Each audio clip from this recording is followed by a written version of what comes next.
Ja, Tag zusammen und herzlich willkommen zur Spieltagspressekonferenz von 2 Kölsch. Ja, hallo Leute, und das am 9. Spieltag der Bundesliga. Und der FCE trifft auf die Truppe des Hamburger Sportvereins.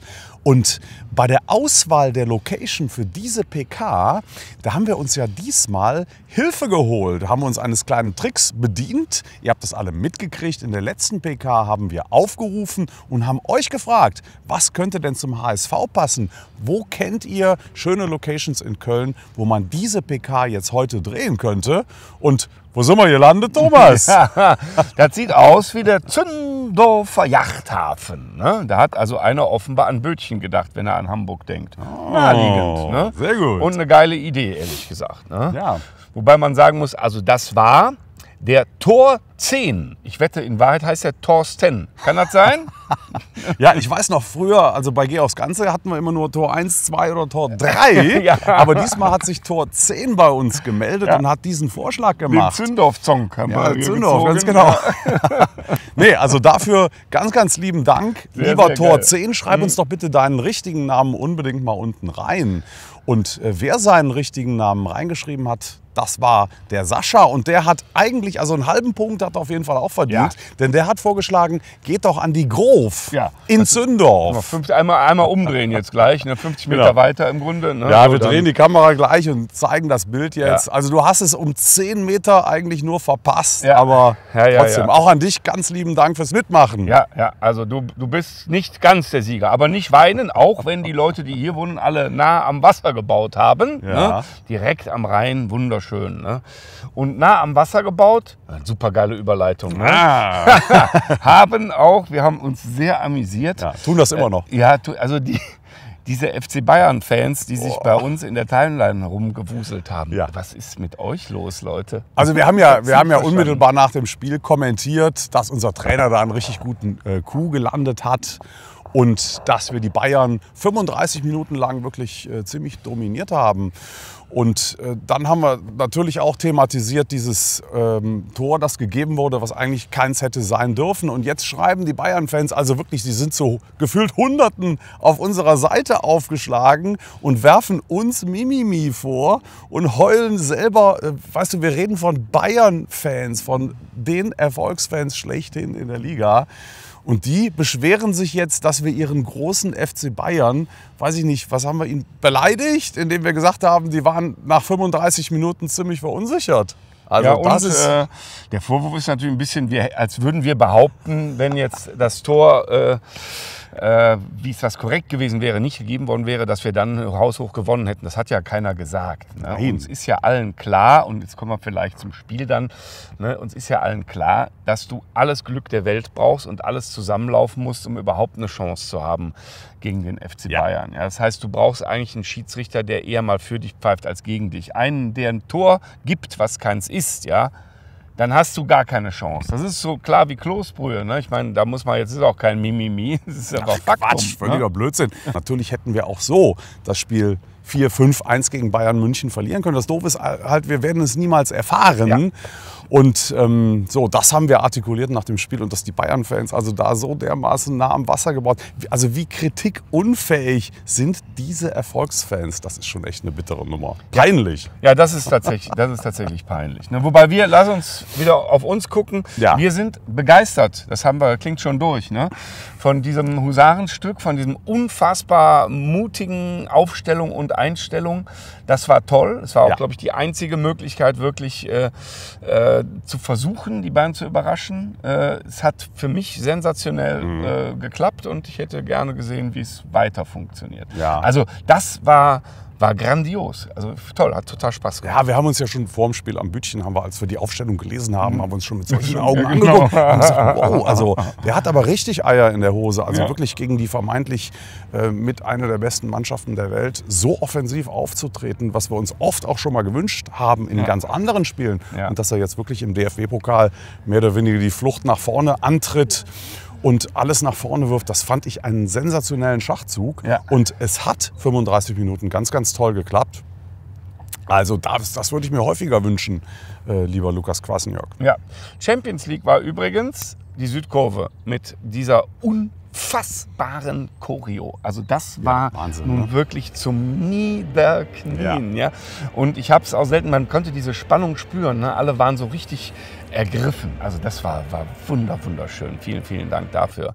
Ganz toll. Also Ja, wir waren ja auch ergriffen. Also wir standen da, ich habe das gefilmt. Ja, und dabei bist du genau gefilmt in dem worden, Moment ja. bin ich dann auch gefilmt worden. Ja. Nämlich von der ARD oder von den Bundesliga-Kameras. Und wir waren ja sowas von unfassbar groß. Also ich habe einen richtigen Schreck gekriegt, als ich das Bild gesehen habe, wie groß wir in den deutschen Wohnzimmern an dem Abend drin waren. Also danke an die Sportschau, dass ihr das reingenommen habt. Und ihr habt damit ja auch unsere WhatsApp Postfächer Kanone gefüllt. angeworfen, Ja, genau. auf jeden Fall. Und ihr habt es ja auch gemacht, weil euch unser Motto gefallen hat. Und das referenzierte ja auf Timo Hübers. Ja. Und wir haben ihm ja da auch nochmal unsere Grüße auch per T-Shirt im Stadion ausgesprochen.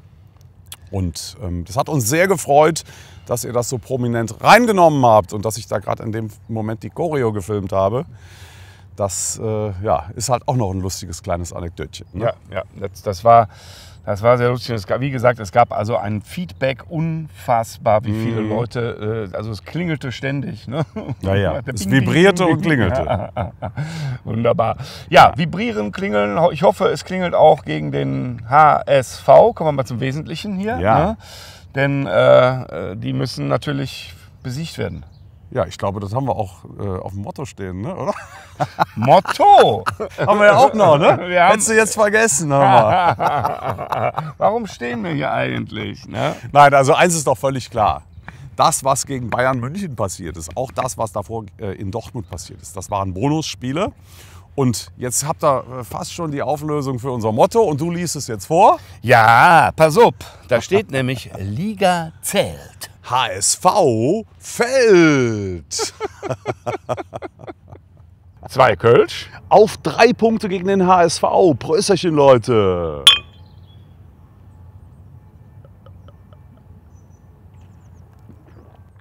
Auch nah am Wasser gebaut. Ne? Ja, es sprudelte. Ne? Es Da könnte ich mich prickelt. dran gewöhnen, mit so einem Shirt hier rumzulaufen. HSV fällt. Ja, Sehr geil. Ja, wir hatten ja so was. Also mein Lieblingsshirt gegen den HSV ist damals unsere Stunde kommt, eure Umgekehrt. Uhr läuft ab. Ja, oder umgekehrt. Ich glaube je umgekehrt. nachdem, wie Ne? wir uns hinstellen, Eure ne? Uhr läuft ab, unsere Stunde kommt. Eins von beiden. Ja. Das Hat war ja auch jedenfalls, funktioniert. das hat funktioniert, zumindest mal was das Ablaufen der Uhr anbelangt. Ne? Ja, der HSV, so ein bisschen in Tritt gekommen sind sie ja trotzdem. Ne? Am Anfang der Saison dachte man ja noch, oh wei. Die gehen direkt wieder runter. Dann Ja. haben sie nochmal nachgelegt. In und Gladbach neu haben sie einen gekauft. Punkt geholt, Ja, ne? und dann- Damals 0:0. Genau. Und dann haben sie, jetzt stehen sie eigentlich ganz gut da. Ne? Also sie könnten, glaube ich, aufschließen zu uns. Wollen wir aber nicht. Wir wollen uns lieber absetzen. Ne? Das ist schöner. Definitiv. Ja. Also, ja. Es ist ein Spiel, das man jetzt mal wieder gewinnen kann und Ja. auch gewinnen sollte. Und ich bin mir da auch sehr, sehr sicher. Es resultiert aber weniger aus der Schwäche der Hamburger, die es definitiv gibt, sondern eher aus der eigenen Stärke. Also ich muss wirklich nochmal sagen, ich bin sowas von begeistert. Dieses Auswärtsspiel in Dortmund, die erste Halbzeit, jetzt gegen Bayern die erste Halbzeit. Also wer hätte das denn unserem ersten FC Köln zugetraut?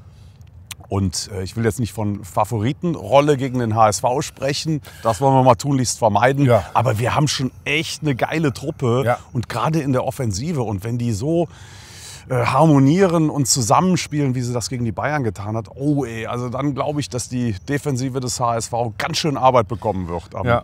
Sonntag. Und die werden natürlich auch eher mit einem Fokus auf die Defensive, gehe ich mal von aus, spielen. Das Ja. ist ja nicht jetzt wie die Bayern, die uns anlaufen und bedrängen die ganze Zeit, sondern das wird ein komplett anderes Spiel werden. Ne? Insofern, glaube ich, wird es auch eine völlig andere Aufstellung.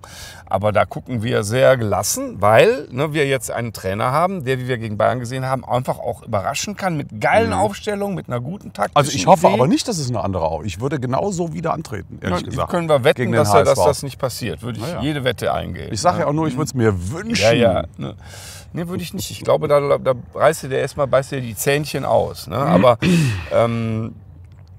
wo ich dir völlig zustimme, ist, wir sind ja variabel. Also wir Ja, ja. können vorne auch gegen eine Mannschaft, die sich reinstellt, glaube ich, eine Bude machen. Du hast gesehen, wie der Ache da in der Luft steht und auch gegen die Bayern Kopfballtor machen kann. Also und wenn es erst ist, wenn er in der 60. Minute kommt, dann eben erst dann. Ne? Aber Ich habe das mich wird so schon gehen. gefreut, dass der Ragnar Ache jetzt endlich getroffen hat. Ja, denn geil. Ich finde den super bisher. Also was der vorbereitet hat, wie er das vorbereitet hat, wie er die Kopfbälle bei langen Bällen, der gewinnt jedes Kopfballduell und dass er jetzt endlich auch das Tor geschossen hat. Also das hat mich extrem gefreut. Ja. Denn der Junge muss wirklich, der muss kein schlechtes Gewissen haben, dass er bisher noch nicht getroffen hat. Ich finde den echt geil. Ja, absolut großartig. Ich möchte eine kleine, einmal kurz quasi ein bisschen weiter runter gucken am Rhein, ne? Denn es gibt noch eine Mannschaft, die gegen Hamburg spielt. Ne? Die jetzt wo du Gladbacher sagst. spielen gegen Pauli. Und also eine Randnotiz ist mir das wert, weil ich es spannend finde, weil wer da jetzt verliert, der weiß genau, ich hänge jetzt wirklich unten drin. Ne? Die Paulianer können sich noch mal ein bisschen absetzen. Ja, und so ist Aber- es ja auch gar keine Randnotiz, denn es ist ja auch schon unser übernächstes Spiel. Das nächste auch. Auswärtsspiel ist in Gladbach und da freue ich mich jetzt schon sehr drauf auf die Tour über die Rüben. Äcker. Ne? Nachher mit dem Bus schön.